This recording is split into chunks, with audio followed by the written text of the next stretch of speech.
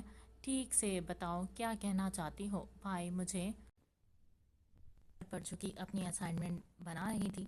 Minister صاحب کی آواز سن کر فوراً بولی، جیا بیٹا، میرے ایک دوست بنا رہی تھی۔ منسٹر صاحب کی آواز سن کر فوراً بولی، جیا بیٹا، میرے ایک دوست کی فیملی آنے والی ہے ڈنر پر، میں چاہتا تھا تم بھی ہمیں جوائن کرو۔ جی ٹھیک ہے ڈیڈ، میں بس آتی ہوں۔ اس نے مؤدب انداز میں پین کا کیپ لگا کر اسے ایک طرف رکھتے ہوئے کہا اور اپنے بکھرے بال کچر میں سمیٹنے لگی۔ فریشن اپ ہو کر وہ سیڑھیاں نیچے اتر آئی۔ گھر پہنچنے میں کوئی دقت پیش تو نہیں آئی؟ منسٹر صاحب نے سامنے صوفے پہ بیٹھے ایک شخص سے پوچھا تھا۔ نہیں، آپ یہاں کی اتنی مشہور شخصیات میں سے ایک ہے، آپ کا گھر ڈھونڈنے میں کیسی مشکل پیش آئے گی؟ انہوں نے جواباً ہلکا سا مسکرا کر کہا۔ یہ لے آ گئی میری بیٹی جیا۔ انہوں نے جیا کی طرف دیکھ کر انہیں جیا کا تعارف کروایا۔ جیا، یہ ہیں منسٹر شاویز اور یہ ہے ان کا اکلوتا بیٹا شیس۔ انہوں نے ان دونوں کا تعارف کروایا۔ ہائے، شیس نے کہا۔ ہائے، وہ جواباً زبردستی کی مسکراہٹ چہرے پر لائی۔ میں تمہارا باپ ہوں جیا۔ وہ اس کے ساتھ کھڑے تھے، دھیمی آواز میں بولے۔ ان کی آواز صرف جیا کی سماعتوں تک پہنچی تھی۔ اور میں بھی آپ کی بیٹی ہوں، وہ بھی جواباً دھیمی آواز میں دانت کچکچا کر بولی۔ شیش بیٹا، میں کہہ رہا تھا کہ تم جا کر جیا کے ساتھ گھر دیکھ لو، آپس میں کچھ باتیں کرو۔ اب ہم بڑے بوڑھوں کے بیچ بیٹھ کر کیا کرو گے؟ شاویز صاحب بولے۔ جاؤ جیا، شیش کو اپنا روم دکھاؤ، منسٹر صاحب نے کہا تو وہ جیا نہ چاہتے ہوئے بھی اسے اپنے ساتھ لیے واپس اوپر سیڑھیاں چڑھنے لگی۔ شیش نے اس کے تقلید کی تھی۔ نیچے ہمارے پیرنٹس ہماری شادی کی بات کر رہے ہیں، آئی ایم شور آپ کو کوئی پرابلم نہیں ہوگی۔ شیش نے بات کا آغاز کیا۔ جیا دورانی اپنے موبائل پر نظریں مرکوز کیے کھڑی تھی اور اس سچویشن سے باہر نکلنے کا حل تلاش کرنے لگی۔ آپ کو پتہ ہے میں کس سے چیٹنگ کر رہی ہوں؟ اس کے دماغ نے فوراً کام کیا تو وہ مسکرا کر بولی۔ کس سے؟ شیش نے آئیبرو اچکا کر سوالی انداز میں پوچھا۔ اپنے بوائے فرینڈ سے۔ مجھے لگتا ہے آپ کو یہ سن کر تھوڑا برا لگا ہوگا مگر میں ایسی ہی ہوں۔ نہیں، مجھے بالکل بھی برا نہیں لگا۔ ہم جس سٹینڈرڈ سے تعلق رکھتے ہیں وہاں یہ سب عام سی بات ہے۔ شادی سے پہلے تو سب کے کسی نہ کسی کے ساتھ افیئر رہتے ہیں، انفیکٹ میرے بھی تھے، لیکن مشرقی لڑکیاں شادی کے بعد سب بھول جاتی ہیں۔ آئی ایم شور کہ تم بھی۔ اس سے پہلے کہ وہ اپنی بات مکمل کرتا، امپاسبل، وہ اس کی بات کاٹ کر تیکھے لہجے میں بولی۔ اس کے جیسے ہاٹ سزلنگ لڑکے کو بھلانا کسی بھی لڑکی کے بس کی بات نہیں۔ And your kind information, I am not virgin.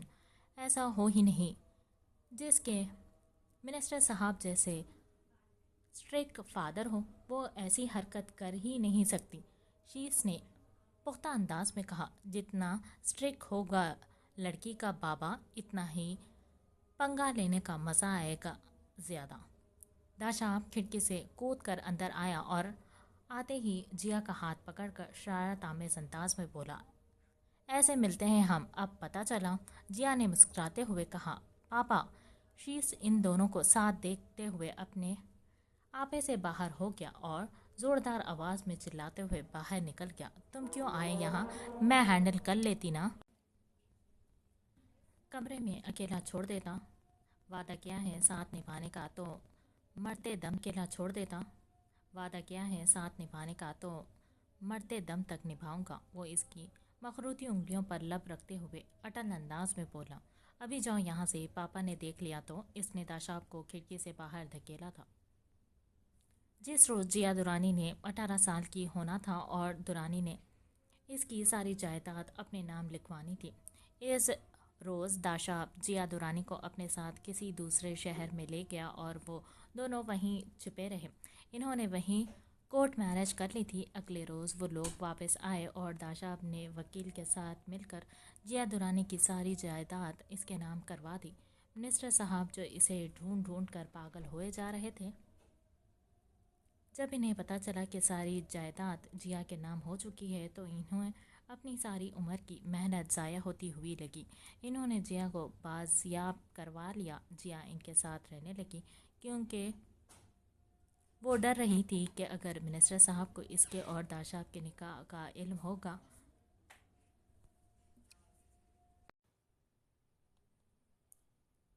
تو وہ ضرور اپنے سورسز استعمال کر کے داشاب کو بھی نقصان پہنچائیں گے۔ اسی لیے اس نے اپنے نکاح کو چھپائے رکھنے کا فیصلہ کیا۔ ہیلو عارش، براق نے اسے کال ملائی اور کہا۔ جی کہے براق بھائی۔ عارش نے کال ریسیو کرتے ہوئے سادہ انداز میں پوچھا، کہاں ہو اس وقت؟ میں حویلی میں۔ کیوں، کیا ہوا؟ اس نے تشویش بھرے انداز میں پوچھا۔ کل شہر والے اپنے گھر آ جاؤ، کچھ ضروری کام ہے۔ براق نے ڈھکے چھپے انداز میں اپنے فون کرنے کی وجہ بتائی۔ ٹھیک ہے، میں پہنچ جاؤں گا۔ کوئی مسئلہ تو نہیں نا؟ نہیں نہیں، مسئلے والی بات نہیں، تم بس پہنچ جانا، کسی سے ملوانا ہے۔ اچھا ٹھیک ہے بھائی۔ بہت بد نصیب ماں ہوں میں، وہ زیر لب بڑبڑائی تھی۔ بس ایک بار کہو مجھے مما۔ اس نے ایزا کے نرم و ملائم گال کو اپنے ہاتھوں سے ٹٹول کر چھوتے ہوئے کہا۔ مما، وہ اپنی معصومانہ انداز میں بولی تھی۔ آذر، آپ بھی کہو مما۔ آذر نے کھلکھلا کر تالیاں بجاتے ہوئے کہا۔ مما، آپ بہت پیاری ہیں۔ ایزا نے انا کے چہرے کو اپنی چھوٹی چھوٹی پوروں سے سہلاتے ہوئے پیار بھرے انداز میں دیکھتے ہوئے کہا۔ ایزا کی آنکھوں کی پٹی کھل چکی تھی، اب وہ بالکل ٹھیک دیکھ پا رہی تھی۔ وہ بہت خوش تھی کہ وہ سب دیکھ پا رہی ہے، دنیا کی چیزوں کو جنہیں وہ صرف محسوس کرتی تھی، اب انہیں دیکھ پا رہی تھی، اور خاص کر اپنی پیار کرنے والی مما کو اور اپنے پیارے بھائی آذر کو۔ ایزا، آپ کو پتہ ہے آپ کے بابا آنے والے ہیں؟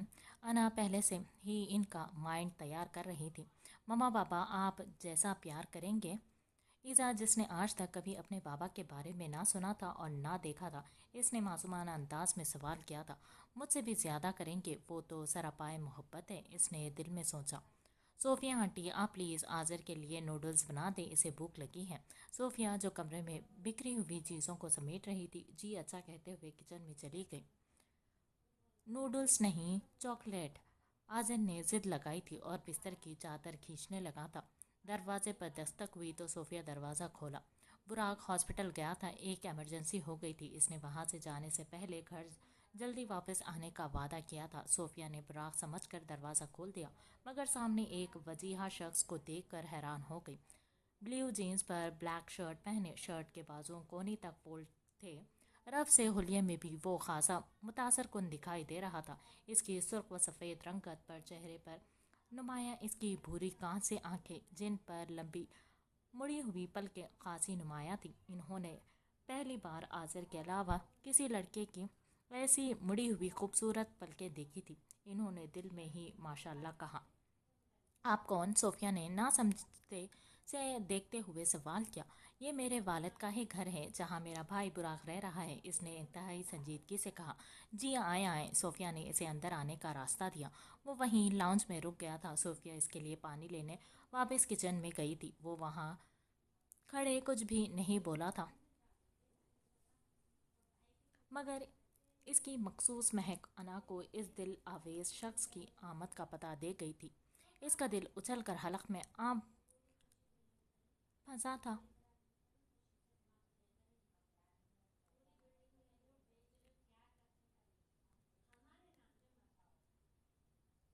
اس خوشبو کو وہ کیسے بھلا سکتی تھی؟ یہ خوشبو تو اس کے روم میں بسی تھی۔ 100 میل کی دوری بھی ہوتی تو وہ اس خوشبو کو محسوس کر لیتی۔ اب اس کے پاس دیکھنے کے لیے آنکھیں بچی کہاں تھیں، صرف محسوس کرنے کی حسیات ہی بچی تھیں، جنہیں وہ بخوبی محسوس کر بھی رہی تھی۔ آج وہ شخص ایک بار پھر سے کتنا قریب تھا، لیکن جتنا قریب تھا اس سے کہیں زیادہ دور۔ ان کے درمیان جتنے قرب کے لمحات ٹھہرے تھے، اب اس سے دگنے فاصلے تھے جو شاید کبھی نہ مٹنے والے تھے۔ ایزا، آذر، آپ کے بابا آ گئے ہیں۔ کہاں ہو آپ؟ جاؤ ملو ان سے۔ بابا، نئی چاکلیٹ۔ آذر کی ضد ابھی بھی وہیں قائم تھی۔ ایزا فوراً انا کی بات مانتے ہوئے باہر کی طرف بھاگی تھی۔ بابا، اس نے باہر کھڑے ہوئے شخص کو بغور دیکھتے اس کی نظروں میں ستائش ابھری تھی۔ آرش بلوچ نے ایک قریباً 3 سالہ بچی کو دیکھا جو اسے بابا بول کر اپنی نیلی آنکھوں سے اس کا جائزہ لے رہی تھی۔ اس کے دماغ میں جھمکا سا ہوا۔ جیسے ہی وہ آ کر اس کی ٹانگوں سے لپٹی، آرش بلوچ کو ایک عجیب سا احساس ہوا۔ وہ کئی لمحوں تک اپنی جگہ سے ہل تک نہ سکا۔ تمہاری بیٹی ہے ایزا، براق جو ابھی بھی وہاں پہنچا تھا گمبھیر آواز میں بولا تھا۔ آرش بلوچ نے ذرا سا جھک کر اسے گود میں اٹھایا اور اس کے نرم گلابی گال پر پیار بھرا بوسہ دیا۔ اس کی آنکھیں جھلملانے لگی۔ وہ محبت پاش نگاہوں سے ایزا کو دیکھنے لگا، پھر اس کے دوسرے گال کو چوم لیا۔ بابا، لو یو مسڈ یور لاٹ مائی ڈول، وہ جذبات سے لبریز انداز میں بولا۔ او بابا، آپ بھی مجھے ماما کی طرح ڈال کہہ رہے ہیں؟ ماما نے بتایا آپ کو کہ وہ بھی مجھے پیار سے ڈال کہتی ہیں، وہ معصومانہ انداز میں آنکھیں پٹپٹاتے ہوئے بولی۔ آرش بلوچ نے جبڑے سختی سے بھینچ لیے۔ اس کے چہرے پر کرختگی، سرد مہری چھا گئی تھی۔ دل تو چاہ رہا تھا اسے اس کی بیٹی سے دور کرنے والی لڑکی کی ایسی حالت بنائے کہ وہ ساری زندگی یاد رکھے، لیکن وہ اس کا چہرہ بھی دیکھنے کا روادار نہ تھا، کجا کہ اس سے کسی بھی بارے میں بات کرنا۔ تم بیٹھو، مجھے تم سے کچھ اور بھی بات کرنی ہے، براق سے کہتے ہوئے کچن میں گیا تاکہ صوفیہ کو چائے بنانے کا کہہ دے۔ آپ نے چاکلیٹس لینی ہے نہ تو جاؤ بابا کے پاس، ان کے پاس اتنی ساری چاکلیٹس ہیں۔ انا نے بہانے سے آذر کو بھی کمرے سے باہر بھیج دیا تھا۔ بابا، چاکلیٹس۔ آرش بلوچ جو ایزا کو گود میں اٹھائے کھڑا تھا، اپنی جینس کو کسی کو کھینچتے محسوس کیے۔ اس نے نیچے دیکھا جہاں چھوٹا سا بچہ کھڑا تھا اور اس کی پینٹ کو اپنے ننھے منھے ہاتھوں سے کھینچ کر اسے اپنی طرف متوجہ کر رہا تھا۔ بابا، چاکلیٹس۔ اس کی ابھی بھی وہی چاکلیٹ کی ہی ضد قائم تھی۔ آرش بلوچ نے ایزا کو گود سے نیچے اتارا اور زمین پر دو زانوں بیٹھا۔ اس بچے کے گول مٹول پیارے سے چہرے کو دیکھا اور دیکھ کر ٹھٹک گیا تھا۔ بالکل اسی کے جیسے بھوری آنکھیں، ویسی ہی مڑی ہوئی پلکیں، بالکل اسی کے جیسے کٹاؤ دار لب۔ اسے اپنے بچپن کی تصویر یاد آ گئی، وہ بھی تو اپنے بچپن میں ہو بہو ایسا ہی تھا۔ وہ بچہ اس کے بچپن بھی کی ہو بہو کاپی تھا۔ یہ بات کرنی تھی مجھے تم سے۔ آرش بلوچ اس کی بات سن کر فوراً کھڑا ہوا تھا اور آئیبرو اچکا کر سوالیہ نظروں سے اسے دیکھا۔ یہ بھی تمہارا ہی بیٹا ہے؟ براق کی بات سن کر اسے 440 وولٹ کا جھٹکا لگاتا اس کی سبھی پیشانی پر شکنوں کا جال بچھا۔ اگر تم اسے اپنا بیٹا ماننے سے انکار کرو گے تو کوئی بات نہیں، اٹس اوکے، مگر سچائی بتانا میرا فرض تھا کہ کہیں زندگی کے کسی موڑ پر تم مجھ سے شکوہ کرو کہ میں نے تمہیں حقیقت سے آگاہ نہیں کیا۔ یہ تمہارا ہی خون ہے، اگر تم اس کی ذمہ داری قبول نہیں کرنا چاہتے تو میں اسے اڈاپٹ کر لوں گا۔ باقی فیصلہ تم پر ہے، جو بھی ڈیسیژن لو، براق نہایت متانت سے کہتے ہوئے صوفے پر براجمان ہوا۔ بابا، چاکلیٹس۔ ننھے آذر کی پھر سے آواز آئی تھی۔ ادھر آؤ آذر، یہ دیکھو ماموں جان، پاس آپ کی چاکلیٹس ہیں۔ براق نے کوٹ کی پاکٹ سے ڈیری ملک نکال کر اسے پکڑائی تو اس نے فوراً آگے بڑھ کر چاکلیٹ لی تھی۔ آرش بلوچ کشمکش میں مبتلا وہیں کھڑا رہا تھا۔ براق چپ چاپ اس کے چہرے کے اتار چڑھاؤ کا بغور جائزہ لے رہا تھا۔ پہلے ہی بہت زیادتی ہو چکی ہے میرے بچوں کے ساتھ، اب انہیں مزید زمانے کی ٹھوکروں کے لیے ایسے نہیں چھوڑ سکتا۔ میں باپ ہوں، ان کا اچھے سے ذمہ داری نبھا سکتا ہوں ان کی۔ اس نے لمحوں میں فیصلہ کن نظروں سے اسے دیکھتے ہوئے کہا۔ آؤ میرے ساتھ۔ اس نے چاکلیٹس کھاتے ہوئے آذر کو اپنی گود میں لیا۔ براق نے گہری نظروں سے اسے دیکھا۔ ایزا چلو، اس نے پاس کھڑی ایزا کی انگلی کو تھام کر کہا تھا۔ ایزا اتنی سی عمر میں بھی بہت سمجھدار تھی، وہ ان دونوں کی آپس گفتگو سن رہی تھی۔ بابا، پر مما کو بھی لے چلو نا، ایزا نے ملتجی نگاہوں سے اسے دیکھتے ہوئے کہا۔ آپ چلو میرے ساتھ۔ آرش، رکو تو صحیح، چائے تو پی لو، براق نے اخلاقیات نبھاتے ہوئے کہا۔ چائے کی ضرورت نہیں، بہت شکریہ ان کے لیے، کہتے ہوئے وہ دونوں بچوں کو اپنے ساتھ لیے باہر کی طرف بڑھ گیا۔ شہر واپسی پر اس نے ان دونوں کے ساتھ خوب ساری شاپنگ کی، ان دونوں کے لیے ڈھیروں ڈھیر کپڑے اور کھلونے خریدے۔ فی الحال تو وہ نت نئے چیزوں دیکھ کر بہت خوش تھے، آگے نہ جانے کیا ہونے والا تھا۔ پھر زوریز اور آس کی زندگی میں بھی وہ دن آیا جب ان کی دوسری اولاد اس دنیا میں آنے لگی۔ زوریز